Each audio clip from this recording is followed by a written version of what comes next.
Hello বন্ধুরা, good morning সকলকে। কেমন আছো তোমরা সবাই? আশা করছি তোমরা সবাই খুব ভালো আছো। এখন বাজে সকাল 7টার মতো, আর আজকে আমি সকাল সকাল ব্লগটা শুরু করছি। তো বাড়িতে থাকলে কিভাবে আমার দিন কাটে সেটাই আজকে তোমাদের সঙ্গে শেয়ার করব। আশা করছি আজকে ব্লগটা তোমাদের অনেক ভালো লাগবে। তো তোমরা কাছে দূরে যে যেখান থেকে আমার এই ব্লগটা দেখছো, তোমাদের সকলকে অনেক অনেক ধন্যবাদ। দেখো, সকাল সকাল উঠে আমি চলে এসেছি একটু গাছগুলোকে যত্ন নেওয়ার জন্য। বাড়িতে না থাকলে যা হয় আর কি, গাছগুলো একদমই খুবই বাজে অবস্থা। তো ভাবলাম আজকে এই গাছের গোড়াগুলো, মাটিগুলো অনেকটাই শক্ত হয়ে গেছে, তো ভাবলাম এগুলোকে একটু খুঁড়ে দিয়ে তারপরে জল দেব। বাড়িতে আসলে তো আগের দিন রাত থেকেই আমার ভেবে রাখতে হয় যে সকালে কি কি কাজগুলো আমাকে করতে হবে। যেহেতু অনেক দিন পর পরে বাড়ি আসি, অনেকগুলো কাজই জমা হয়ে যায়। তো রাত্রে ভেবে রেখেছিলাম যে সকালে উঠে আগে গাছগুলোর একটু যত্ন নেব। তো ওই জন্য ঘুম থেকে উঠেই আগে আমি গাছের যত্ন নেওয়ার জন্য চলে এসেছি আর কি। তো এই যে তোমরা গাছটা দেখতে পাচ্ছ না, এই আম গাছটাতে কিন্তু 12 মাস আম হয়, কিন্তু এই গাছটার একদমই যত্ন নেওয়া হয় না। তো আজকে ভাবলাম মাটিগুলো একটু গোড়া থেকে খুঁড়ে তারপরে জল দিতে হবে, কারণ একদমই শক্ত হয়ে গেছে দেখো মাটির গোড়াগুলো। আর এদিকে আমার সোনাটাও কিন্তু আমার সঙ্গে কাজ করছে। দেখো, আমার ছেলেকে আমি বাড়িতে যতক্ষণ কাজ করি, গাছ লাগাই, ওকেও কিন্তু আমার সঙ্গে সঙ্গে কিন্তু কাজ করার জন্য উৎসাহ করে তুলে। এগুলো কিন্তু বাচ্চারা অনেক বেশি পছন্দ করে, আর এগুলো আমারও খুবই ভালো লাগে যে আমি ওকে কিছু শেখাতে পারছি। ও কিন্তু আমার সঙ্গে সঙ্গে গাছ লাগাতেও কিন্তু খুব ভালোবাসে। দেখো কত সুন্দরভাবে আমার সঙ্গে কিন্তু ও মাটিগুলোকে খুঁড়ছে। তো এদিকে দেখো, আমি আগের ব্লগে কিন্তু আমি তোমাদেরকে দেখিয়েছি যে আগেও কিন্তু আমি এই কুমড়ো গাছ লাগিয়েছিলাম। তো একটা কুমড়ো হয়েছিল, তো এবারও লাগাচ্ছি, দেখি কুমড়ো হয় কি না। নিশ্চয় হলে তোমাদের সঙ্গে শেয়ার করব যে যদি গাছটা হয়। জানি না, লাগিয়ে দিলাম কয়েকটি কুমড়োর বীজ। আর এই দেখো, আমার ছেলে কিন্তু এদিকে সমানে কাজ করে যাচ্ছে। তো যাই হোক, এদিকে আমার হাজব্যান্ডও গাছগুলোকে একটু জল দিয়ে দিল। তো রাত্রের কিছুটা ভাত ছিল, তো ভাতগুলোতে আমি জল দিয়ে রেখেছিলাম। আর এই যে গরম পড়ছে, গরমে কিন্তু পান্তা ভাত খেতে ভীষণ ভালো লাগে। তো এখানে আমি ডিম সিদ্ধ করে রেখেছিলাম, ডিম সিদ্ধ আর এখানে মাছ দিয়ে, আর এখানে পান্তা ভাত খেয়ে নিচ্ছে আমি আর হাজব্যান্ড। আর ছেলেকে আর আমার শ্বশুরমশাইকে দিয়ে দিলাম একটু দই চিড়ে। খাওয়া দাওয়া কমপ্লিট করে এদিকে চলে এসেছে আবার কিচেনে। আর আজকে কি কি রান্না হবে চলো তোমাদের সঙ্গে একটু শেয়ার করি। তো এই যে এখানে মাটন এনেছে আজকে, আর আমি এই পেঁপে বেছে কুটে রেখেছি। হাজব্যান্ড বললো শুধু মাটনটা রান্না করতে, যেহেতু আমরা 4 জন মাত্র মানুষ, কিন্তু আমার আবার একটু সবজি না হলে হয় না, ওই জন্য একটু পেঁপে কেটে রেখেছি। তো আজকে মাটনটা রান্না করবো আর পেঁপে দিয়ে মাছ দিয়ে রান্না করব। তো চলো রান্না বান্না শুরু করি। তো এই যে আমার পেঁপেটা রান্না হয়ে গেছে। আর আজকে আমার হাজব্যান্ড বললো কি না যে আজকে মাটনটা আমিই করছি, তুমি তো প্রতিদিনই রান্না করো, তো আজকে আমি করি।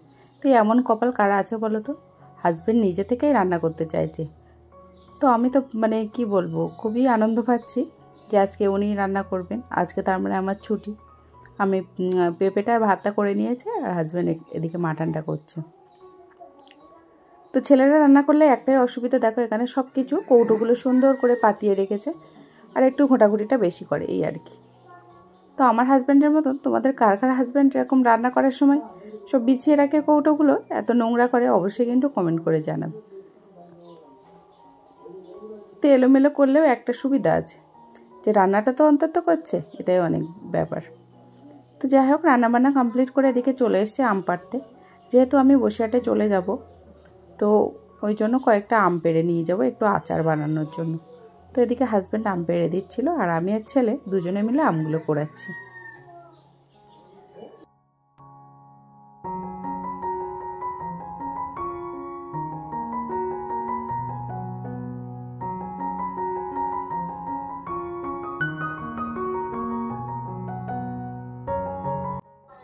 এই যে বেশ অনেকগুলোই আম পাড়া হয়ে গেছে এদিকে। তো এই আমগুলোকে আচার বানাবো, আর তোমাদের নেক্সট ভিডিওতে দেখাবো যে আমগুলো নিয়ে আমি কি কি আচার বানিয়েছি। তো এদিকে দেখো, আমগুলো আমার ছেলে কিন্তু সুন্দর মতো ও গুছিয়ে নিচ্ছে। ওকে বাচ্চাদেরকে উৎসাহ করলে দেখবে কাজগুলো বেশ সুন্দর মতো করে, আর আমিও চাই আমার ছেলে হাতে হাতে কাজগুলো করুক। তো এদিকে গোসল সেরে ঘরে চলে এসেছি, আর কিছু জামা কাপড়গুলো কেচে দিয়েছিলাম, সেগুলোও শুকিয়ে গেছে, সেগুলো একেবারে নিয়ে ঘরে চলে এসেছি। তো এই জামা কাপড়গুলো ভাঁজ করার পালা। আর এদিকে আমার ছেলে সমানে শুয়ে শুয়ে ফোনটা দেখে যাচ্ছে, আমি ওকে হোমওয়ার্ক দিয়ে গিয়েছিলাম, তো সেগুলো করলো না।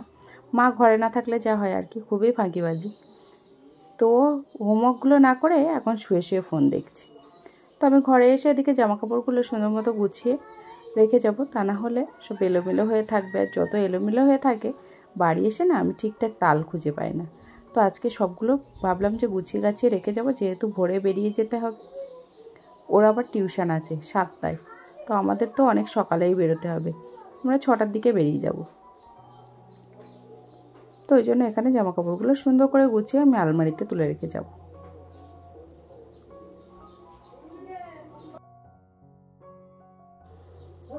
তো এই যে এখানে চলে এসেছি খাওয়া দাওয়া করতে, আর শ্বশুরমশাইকে আগে দিয়ে দিলাম, যেহেতু আব্বা একদমই টাইমে খায় ওই জন্য দিয়ে দিলাম। আর এদিকে দেখো আমরা খেতে এসেছি।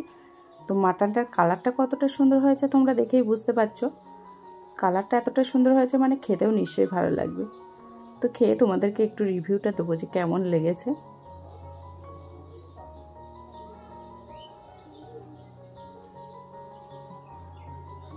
তো সত্যি কথা বলতে মাটন রান্নাটা যে এতটা সুন্দর হয়েছে, মানে আমার হাজব্যান্ড বলেই যে আমি এই কথাটা বলছি তা না, খুবই সুন্দর মাটনটা রান্না করতে পারে, খুবই সুন্দর হয়েছিল। এক কথাই বলতে একদমই অসাধারণ হয়েছে।